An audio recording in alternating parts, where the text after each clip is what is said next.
Kerala police സേന രൂപീകൃതമായത് 2016 പിണറായി വിജയൻ അധികാരത്തിൽ വന്നതിന് ശേഷമാണ് എന്നുള്ള നിലയിലാണ് ഇവിടെ പ്രതിപക്ഷത്തുള്ള ചില അംഗങ്ങൾ അവരുടെ പ്രസംഗങ്ങൾ തുടങ്ങിയതും അവസാനിപ്പിച്ചതും എന്നാണ് എനിക്ക് തോന്നിയത്.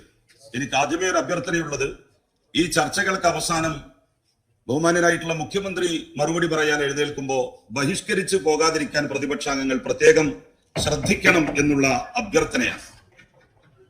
സാർ, എല്ലാ രംഗത്തും പുഴുക്കുത്തുകളുണ്ട്, അത് ശരിയാണ്.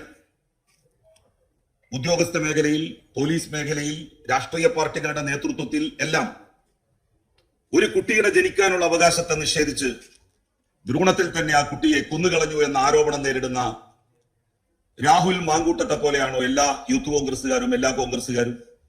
ഒരിക്കലുമല്ല. ഈ സഭയിലിരിക്കുന്ന കോൺഗ്രസിന്റെയും യൂത്ത് കോൺഗ്രസിന്റെയും ഒക്കെ നേതാക്കന്മാർ, അവരെ ഞാൻ ആ ഗണത്തിലല്ല ഉൾപ്പെടുത്തുന്നത്. സാർ, യൂത്ത് ലീഗിന്റെ പ്രവർത്തനം നാട്ടിൽ നടത്തുകയും 5.25 ലക്ഷം രൂപ ഗൾഫിൽ നിന്ന് ശമ്പളം പറ്റുകയും ചെയ്യുന്ന മായാവിയായിട്ടുള്ള രാഷ്ട്രീയക്കാരൻ PK ഫിറോസിനെ പോലെയാണ് എല്ലാ യൂത്ത് ലീഗുകാരും. അതൊക്കെ പുഴുക്കുത്തുകളാണ്. അവരെ പോലെയാണ് എല്ലാ ലീഗുകാരും എന്ന് ഒരിക്കലും നമുക്ക് പറയാൻ കഴിയില്ലല്ലോ സാർ. എന്റെ സുഹൃത്ത് M ഷംസുദ്ദീൻ അങ്ങനെയുള്ള ആളല്ല. എന്റെ സുഹൃത്ത് P ഉബൈദുള്ള അങ്ങനെയുള്ള ആളല്ല. അവരങ്ങനെയാണ് എന്നല്ല ഞാൻ പറഞ്ഞത്. അപ്പോ രാഹുൽ മാങ്കൂട്ടത്തെയും PK ഫിറോസിനെയും ഒക്കെ പോലെയാണ് കോൺഗ്രസുകാരും ലീഗുകാരും എന്ന് പറയുന്നത് പോലെയാണ് ചില പോലീസിലെ പുഴുക്കുത്തുകളെ മുൻകൂട്ടി നിശ്ചയിച്ചുകൊണ്ട് അല്ലെങ്കിൽ അവരെ ചൂണ്ടിക്കാണിച്ചുകൊണ്ട് അവരെ പോലെയാണ് കേരള പോലീസ് എന്ന് പറയുന്നത്. സാർ, ഏറ്റവും വലിയ പോലീസ് മർദ്ദനത്തിന് വിധേയരായിട്ടുള്ളവർ ആരാണ്? അപ്പുറത്തിരിക്കുന്നവരാണോ ഇപ്പുറത്തിരിക്കുന്നവരാണോ? അവിടെ നിന്ന് പറഞ്ഞല്ലോ, കേരളത്തിന്റെ മുഖ്യമന്ത്രിയുടെ കസേരയിലിരിക്കുന്ന പിണറായി വിജയൻ എത്ര വലിയ പോലീസ് അതിക്രമങ്ങൾക്ക് വിധേയനായിട്ടുണ്ട്. അദ്ദേഹത്തിന്റെ പ്രസംഗം തന്നെ ഇവിടെ ഉദ്ധരിച്ചു. എന്നിട്ട് ആ UMLA ഈ സഭയിൽ പറഞ്ഞ കാര്യങ്ങളോട് അന്നത്തെ UDF-ന്റെ സർക്കാർ എന്ത് നിലപാട് സ്വീകരിച്ചു? ആ പോലീസുകാരെ എന്ത് അച്ചടക്ക നടപടിക്ക് വിധേയരാക്കി? അവരെ ഡിസ്മിസ് ചെയ്തോ? അവരെ പുറത്താക്കിയോ? ഇല്ലല്ലോ, ഇല്ല. സസ്പെൻഷൻ പോലും അവർക്ക് കൊടുത്തില്ല.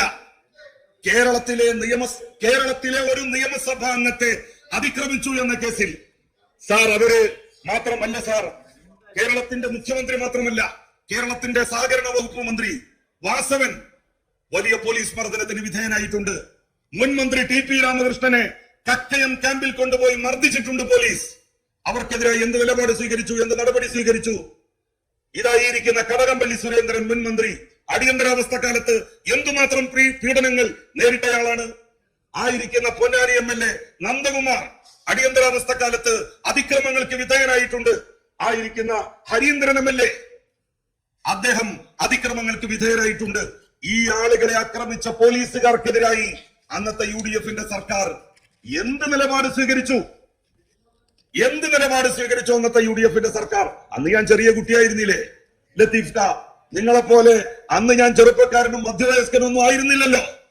ആയിരുന്നെങ്കിൽ തീർച്ചയായും അതിനെതിരായിട്ട് ശബ്ദിക്കുമായിരുന്നു. ഒരു നടപടിയും സ്വീകരിച്ചിട്ടില്ല.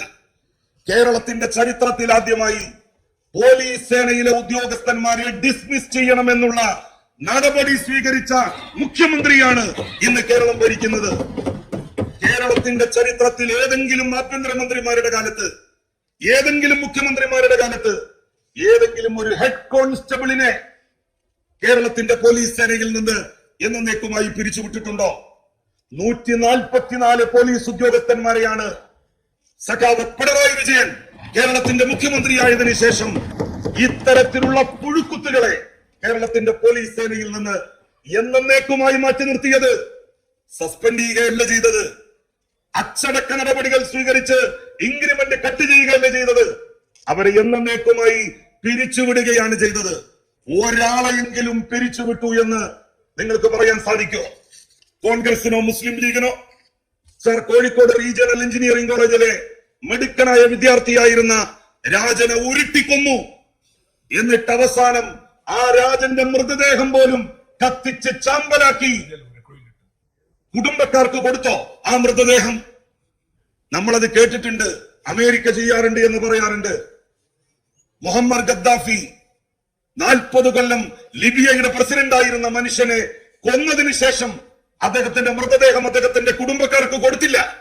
അവർ കൊണ്ടുപോയി നശിപ്പിച്ച് കത്തിച്ച് എവിടെയോ ഉപേക്ഷിച്ചു. വാരിയംകുന്നത്ത് കുഞ്ഞഹമ്മദ് ഹാജിയെ മലപ്പുറം കുന്നിന്റെ ചെരുവിൽ വെച്ച് വെടിവെച്ചു കൊന്ന ബ്രിട്ടീഷുകാർ അദ്ദേഹത്തിന്റെ മൃതദേഹവും ആർക്കും കൊടുത്തില്ല. എവിടെയോ കൊണ്ടുപോയി കത്തിച്ച് കടലിൽ മുക്കിത്താഴ്ത്തി എന്നാണ് ചരിത്രം പറയുന്നത്.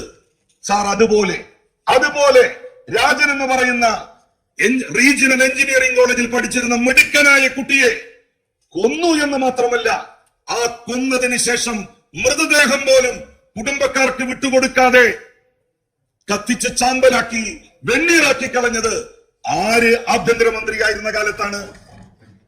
UDF ഭരിച്ചിരുന്ന മുസ്ലിം ലീഗിന് ഭരണ പങ്കാളിത്തമുള്ള സർക്കാർ, കോൺഗ്രസിന്റെ നേതൃത്വത്തിലുള്ള ഗവൺമെന്റ് നമ്മുടെ നാട് ഭരിക്കുന്ന സമയത്തല്ലേ ആലപ്പുഴ ലജ്നത്തുൽ മുഹമ്മദിയയുടെ നേതൃത്വത്തിൽ ഒരു വലിയ നബിദിന റാലി നടന്നു. എന്നാണ് നടന്നത്? UDF ഭരണകാലത്ത്. അന്നാണ് ആ നബിദിന റാലിയിലേക്ക് പോലീസ് വെടിവെച്ചത്. എങ്ങാനും ഇന്നൊക്കെയാണ് അത് നടക്കുന്നതെങ്കിൽ നിങ്ങൾ ഈ കേരളം ചുട്ട് ചാമ്പലാക്കും. 2 പേരാണ് അന്ന് ആലപ്പുഴയുടെ മണ്ണിൽ മരിച്ചു വീണത് എന്നുള്ള കാര്യം നിങ്ങൾ മറന്നുപോകരുത്. സിറാജുന്നിസ എന്ന് പറയുന്ന പെൺകുട്ടിയെ നിങ്ങൾ മറന്നുപോയോ? 11 വയസ്സുള്ള 8ഉം പൊട്ടും തിരിയാത്ത പെൺകുട്ടി തന്റെ വീടിന്റെ മുറ്റത്ത് കളിച്ചുകൊണ്ടിരിക്കവെയാണ് പോലീസിന്റെ വെടിയേറ്റ് മരിച്ചത് എന്നുള്ള കാര്യം മറക്കരുത്.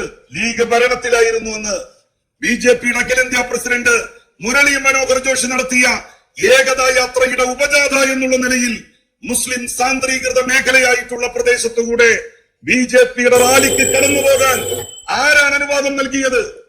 അതനുവാദം നൽകിയതല്ലേ യഥാർത്ഥത്തിൽ അന്ന് സിറാജുന്നിസ വെടിയേറ്റ് മരിക്കുന്ന സാഹചര്യം ഉണ്ടാക്കിയത്?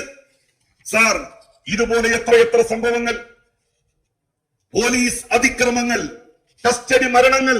ആ കസ്റ്റഡി മരണങ്ങൾ അന്വേഷിക്കേണ്ടത് കേരളത്തിലെ പോലീസ് അല്ലെന്ന് തീരുമാനിച്ച മുഖ്യമന്ത്രിയാണ് കേരളത്തിന്റെ മുഖ്യമന്ത്രിയുടെ കസേരയിൽ ഇരിക്കുന്നത്.